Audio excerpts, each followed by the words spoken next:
Movie updates ని ఇప్పుడు brief గా చూద్దాం.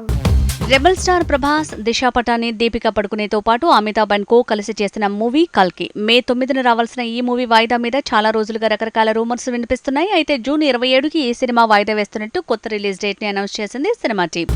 ఇక కల్కి మూవీ టీం కూడా పాటల తూటాలు పేల్చేందుకు రెడీ అయింది. మొన్న అమితాబ్ పాత్ర తాలూకు ప్రోమోని వదిలింది. ఇప్పుడు సాంగ్ లాంచింగ్ కి సిద్ధమైంది. మొత్తంగా విడుదల వాయిదా పడిన వేళ పాటల తూటాలు పేల్చేందుకు సిద్ధమైంది ఫిల్మ్ టీం.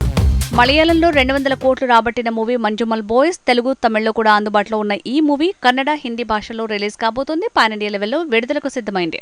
పాన్ ఇండియా లెవెల్లో దుమ్ము దులిపిన మూవీ హనుమాన్ ఇప్పుడు ఏ సినిమా సీక్వెల్ కి రంగం సిద్ధమైంది. చిరంజీవి నుంచి చరణ్ వరకు హనుమాన్ రోల్ కోసం ప్రశాంత్ నీల్ పెద్ద హీరోలను సంప్రదించాడట. సూర్య కూడా ఆసక్తి చూపించిన చివరికి హనుమాన్ పాత్రలో బాలీవుడ్ హీరో ఫైనల్ అయ్యాడని తెలుస్తోంది. బాలీవుడ్ స్టార్ రణ్వీర్ సింగ్ హనుమాన్ గా జై హనుమాన్ మూవీ తెరకెక్కబోతోంది. కథ సిద్ధమవుతోంది. ఆల్రెడీ రణ్వీర్ సింగ్ ఒప్పుకోవటం, మైత్రి మూవీ మేకర్స్ ఈ సినిమా టీం కి సపోర్ట్ చేయడంతో ఇది సాధ్యమైందట. వచ్చే ఏడాది జూన్ లో ఈ సినిమా షూటింగ్ ఉంటుందని, 300 కోట్ల భారీ బడ్జెట్ తో ఈ సినిమా సెట్స్ పైకి వెళ్తుందని తెలుస్తోంది. సలార్ మూవీ సీక్వెల్ జూన్ లో మొదలు కానుంది. అయితే ఇందులో శృతి హాసన్ తో పాటు కియారా అద్వానీ మరో హీరోయిన్ అంటూ ప్రచారం జరిగింది. కానీ అందులో ఎలాంటి నిజం లేదట.